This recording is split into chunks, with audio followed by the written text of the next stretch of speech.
Attention TV also we inspire you more. Send your slogan it and say that day you know you show crying and your my because so our Ghana and you sign the sumo.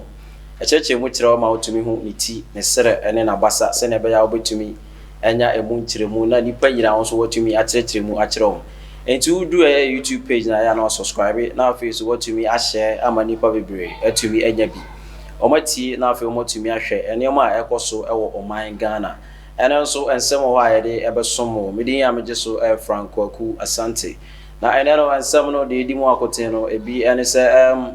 about say markets be yes you kumasi to be a jai at war. For several years I'm at it upon some social media and cool yeah. There also me no accident be so to me akoso our Kanishi. Na I'm on any summer woman is and Kwabia and to me and film. Jibre any other J. Abrabel chere and some you near to Tunisre and Abasa, Senaba with Mania emu and Chiremu, now also what you may add a catcher amount for.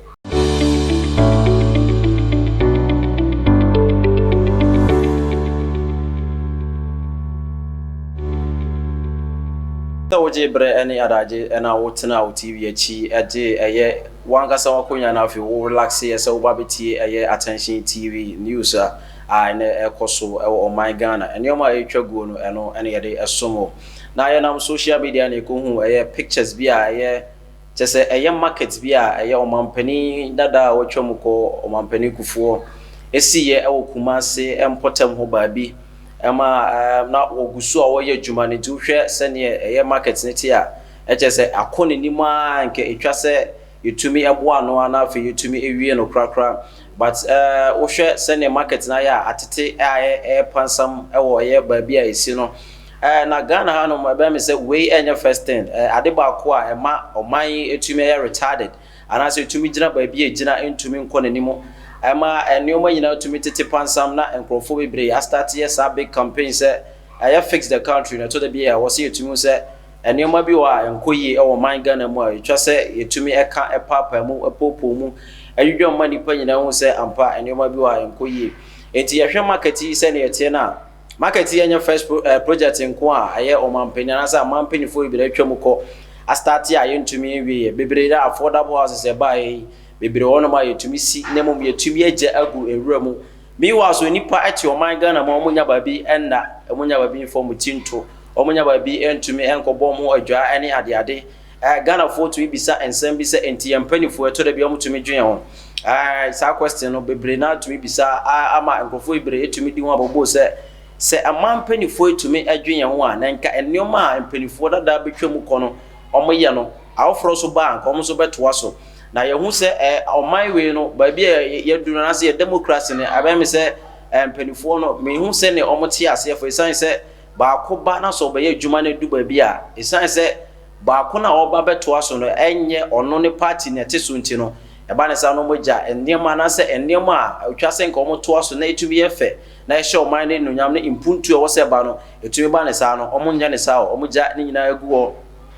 etumi sai etumi pro etumi tete etumi pansam na mum oman na san ko boka asan ko bobesia afiri amahodo so na ma san diskana be shim abe the same project a na nka wo se omutumi ye abe me se na sen ye betwa agu fidie so ama hu se edan bi a ye ja affordable house bi a ye ja agu mu ewo ye kuro bi so a chese wo hwe sene edan ne ti a chese akaka kra bi na chese yetumi esidan ne powie na omampani ba no ametoa so nti edan na timi atena hono mu ama fence re ne nneomo mo hye ni nyina bobo atumi asɛn obon se kwan bi so omotumi atwa so wa de baabi anka wo hwa akaka kra bi na nka omotumi atoa so awie na yanso so no obehwe na omogya ne sa na ekwan na sei science aban na ofiri so no enya na ban ne bae nti no omogya sa kwan na mana sei amana tutu amana tumi apansam se ne be ya ebesan akobɔ besia foforo de aba abayi se oman mu na afi yetumi ayesa ekwan no we ne ye ka se fix the country etwa se enipa etumi ka izanze Ghana for tumi tena sidi tumi hwe enoma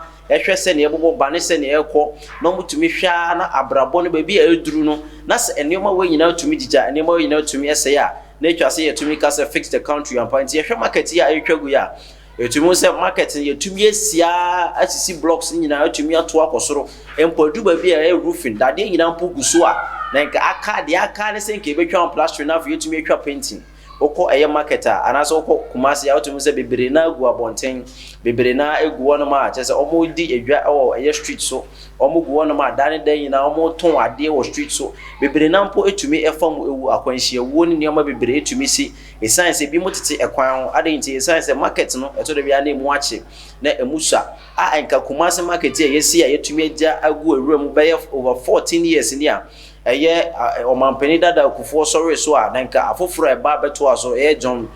Dramani mama ene eye yera atamos ebeto aso a nanka yedu anim ye papa kufuo ado so baa ya ono so agya sa market yi atumi ato no ejeje mama ensem a etwa egu ewo sa market hu se sisi no kwa na chese ho niam na start propro wo hwe eye ho a se ne atumi atuntumi ene se ne wo hwe nade edi agusu a ni nyina enche wo se ni nyina ebe start awewe ene nioma ni nyina bekoso asai enti ye ba bija sande man nyina asio ene ma bi wo so ekoso e o man Ghana mu ebi ane e-blocks aye o mampani mama esiye e wono se bebre na wompo a yan yusu Akufo-Addo e ba ye wo se ye papa Akufo-Addo ba ye wo se wantumi an yusu sa blocks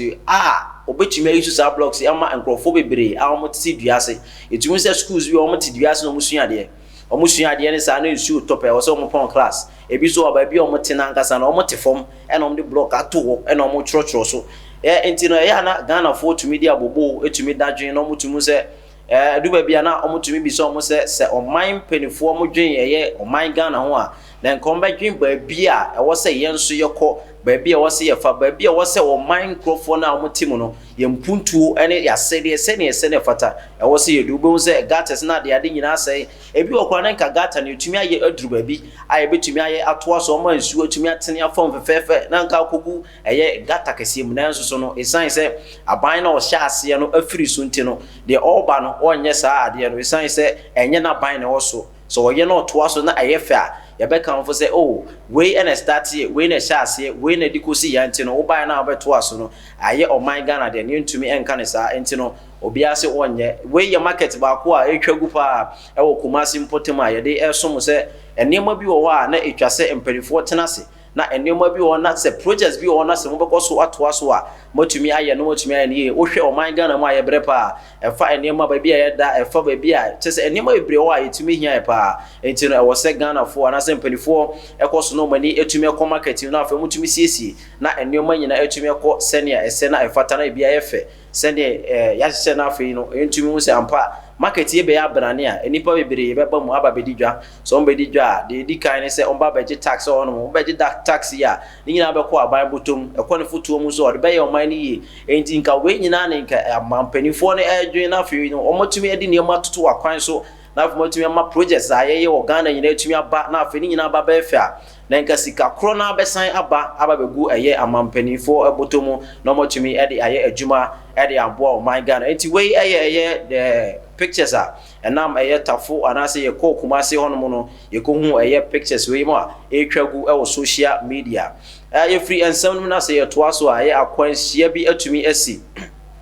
e wo kanishi ba ade ye de wo mu ne se entumi enku obiara so bia entumi anhwere ne nkwa e wo mu na ensem no e kire mu a eye cars mienu anase trotro mienu